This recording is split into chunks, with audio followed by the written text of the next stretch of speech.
जिन लोगों ने समाजवादी पार्टी को बनाया उनको तो एक नहीं कर पा रहे हैं, तो पूरे देश के कुनबे को एक करने के लिए लगे हैं। जिसका कोई नेता ही ना हो वो बताइए वो कितने देर तक वो टिक पाएगा। देख रहे हैं जो बेंगलोर में जो बैठकें चल रही हैं उसके भी बहुत सारे तमाम नेता हैं जो चाहते हैं कि नरेंद्र मोदी जी के नेतृत्व में हम आगे बढ़ें। देश समेत प्रदेश की राजनीति लगातार बदल रही है। विपक्ष और पक्ष दोनों बैठकों के दौर में है, लेकिन उत्तर प्रदेश की बिसात इसलिए बदली क्योंकि ओपी राजभर जो पहले अलग हुआ करते थे वो आ गए, दारा सिंह चौहान आ गए, उनके मित्र हमारे साथ में हैं दयाशंकर सिंह, उत्तर प्रदेश सरकार के मंत्री। दयाशंकर जी, आपके मित्र तो आ गए हैं, उनके साथ में कई लोग भी आएंगे। आपको लगता है कि आने वाले समय में एनडीए की शक्ल उत्तर प्रदेश में क्या होगी, क्योंकि पूर्वांचल को साधने का काम आपने बखूबी किया है? देखिए, इस समय जो भी राजनीतिक दल हैं और जो भी राजनेता हैं जो देश को मजबूत करना चाहते हैं, देश में जो विषमताएं हैं उसको खत्म करना चाहते हैं, वो आज नरेंद्र मोदी जी की नीतियों से प्रभावित होकर के आज वो भाजपा के साथ आना चाहते हैं। बहुत सारे अभी और भी दल के लोग हैं जो चाहते हैं कि देश मजबूत हो और उसके कारण वो नरेंद्र मोदी जी के साथ नेतृत्व में आकर के वो चुनाव लड़ना चाहते हैं। आज आप देख रहे हैं जो बेंगलोर में जो बैठकें चल रही हैं उसके भी बहुत सारे तमाम नेता हैं जो चाहते हैं कि नरेंद्र मोदी जी के नेतृत्व में हम आगे बढ़ें। ये कुनबा जो ये लोग इकट्ठा कर रहे हैं, ये कुनबा कभी एकत्रित नहीं हो सकता है। जिसका कोई नेता ही ना हो वो बताइए वो कितने देर तक वो टिक पाएगा। लेकिन अगर वहां ऐसे लोग हैं तो वो यहाँ क्यों नहीं है? वो बेंगलोर की बैठक में क्यों है? मुलाकातें अमित शाह जी के साथ लगातार चल रही है, यहाँ भी आ जाते। यहाँ आ जाएंगे। देखिए, आज ओम प्रकाश जी आए ना, दारा सिंह जी आए ना, आप देखते जाइए, आपके कौन कितने लोग आते हैं, ये सभी आएंगे। और क्योंकि जो देश को आगे ले जाना चाहते हैं वो आएंगे। उत्तर प्रदेश में अपने कुनबे को अखिलेश जी बचा नहीं पा रहे हैं, तो पूरे देश के कुनबे को इकट्ठा करने पर लगे हुए हैं। आज समाजवादी पार्टी के संस्थापक सदस्य जो मुलायम सिंह जी के साथ कंधे में कंधा मिला के चलते थे, आज उनको नहीं वो बचा पा रहे हैं। आज एक एक करके वो छोड़ करके उनके साथ जा रहे हैं। आज उनके सहयोगी दल थे ओम प्रकाश जी, दारा सिंह जी और भी हैं जो उनके सहयोगी दल थे, वो भी आज देखेंगे आप कुछ दिनों के बाद कि वो भी उनके साथ छोड़ करके जाने वाले हैं। आज वो अकेले होते जा रहे हैं। उन्होंने अपने घोर विरोधी मायावती जी के साथ भी गठबंधन किया, लेकिन उसका नतीजा क्या था? क्या मोदी जी की लहर को रोक पाए? तो इसलिए उत्तर प्रदेश में पिछले बार माननीय मुलायम सिंह जी थे, अपने परिवार की सीटें इन्होंने बचा लिया था। इस बार 80 की 80 सीटें भाजपा जीतेगी। एक सीट जो है किसी को नहीं मिलने वाली उत्तर प्रदेश में, क्योंकि कांग्रेस पार्टी भी केवल सोनिया जी की सीट बचा पाई थी और अखिलेश जी केवल अपने पिताजी की सीट बचा पाए थे। लेकिन मैं आज आपको कह सकता हूं कि 80 की 80 सीटें भारतीय जनता पार्टी जीतेगी और नरेंद्र मोदी जी का नेतृत्व जीतेगा। आपने पूर्व तो बहुत मजबूत कर लिया, पश्चिम का क्या? क्योंकि पश्चिमी कैसा रोड़ा होगा जो 80 सीट में आपके मिशन को रोकेगा? जयंत चौधरी को लेकर के और तमाम नेताओं को लेकर के आप वहां भी मजबूत करेंगे किला? देखिए, मैं आपसे कह रहा हूं कि जो वहां पर बैठे हुए बहुत सारे लोग हैं जो आने वाले दिनों में नरेंद्र मोदी जी के नेतृत्व में आपको दिखेंगे।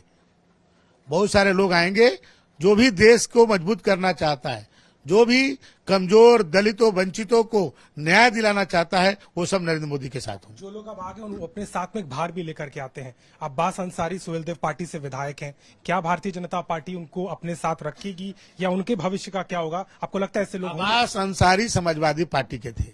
समाजवादी पार्टी ने ओम प्रकाश राजभर जी के सिंबल पर उनको लड़ाया था, और जब ओम प्रकाश राजभर जी ने जब इलेक्शन के तुरंत बाद जब उस गठबंधन को तोड़ा तो अब्बास अंसारी समाजवादी पार्टी के साथ चले गए। वो माननीय ओम प्रकाश राजभर जी के साथ नहीं थे, और ओम प्रकाश राजभर जी के साथ थे, वो आज भी साथ हैं। वो समाजवादी पार्टी के थे, पहले से थे, और फिर समाजवादी पार्टी में उसी समय वो चले भी गए थे। इसलिए वो ओम प्रकाश राजभर जी से उनको कोई लेना देना नहीं। सिंबल तो सुहेलदेव पार्टी का कहना। देखिए, सिंबल उस समय अखिलेश यादव जी ने जानबूझ करके दिया था कि वहां पर उनके जाति के वोट लेने के लिए, माननीय ओम प्रकाश राजभर जी के। और जब ओम प्रकाश राजभर जी ने उनसे गठबंधन तोड़ा, उसी समय अब्बास अंसारी समाजवादी पार्टी के साथ चले गए। आखिरी सवाल, अखिलेश यादव कह रहे हैं ये जो कुनबा जुट रहा है 2/3 बहुमत उनके पास जाएगा। 36 में से 30 से ज्यादा ऐसे लोग हैं जिनके तो सांसद ही नहीं है एनडीए। देखिए, अखिलेश जी जब गठबंधन मायावती जी जैसे लोगों से किए थे, जिस उत्तर प्रदेश की 4 बार की मुख्यमंत्री थी और एक बहुत बड़ी नेता है वो, और वो दोनों मिल करके, दोनों घोर विरोधी उत्तर प्रदेश में एक दूसरे का, दोनों मिल करके भी मोदी जी को लहर को नहीं रोक पाए।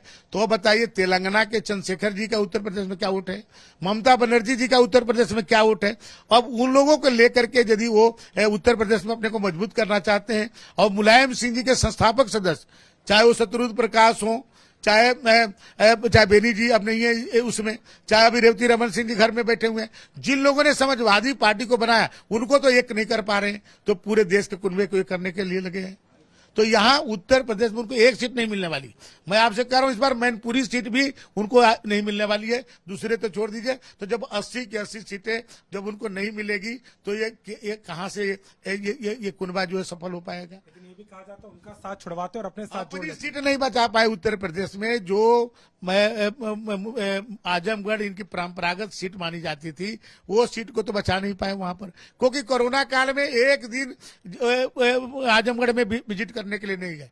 वहां इनके जो समर्थक थे हतोत्साहित हो रहे थे, मर रहे थे, परेशान हो रहे थे, एक दिन उनके सुख दुख में शामिल होने के लिए नहीं गए।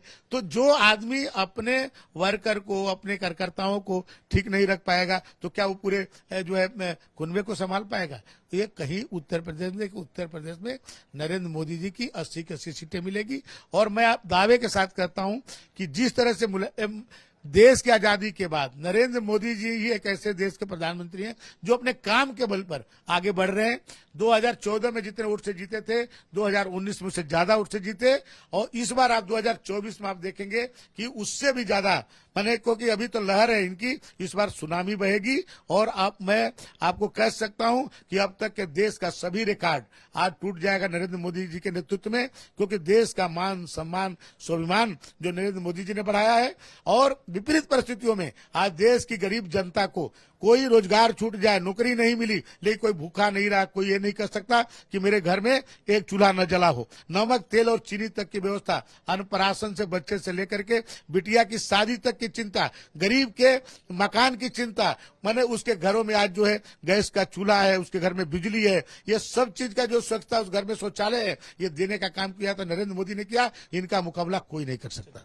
साफ तौर पर दावा प्रबल है और इसी को लेकर के विपक्ष और पक्ष की कवायद लगातार जारी है, बैठकों का दौर है, लेकिन इसके साथ में कई सवाल भी खड़े हो रहे हैं जिसको लेकर के लगातार उत्तर प्रदेश की सियासत गर्म होती नजर आती है। लखनऊ से कैमरामैन संदीप के साथ अभिषेक मिश्रा, यूपी तक।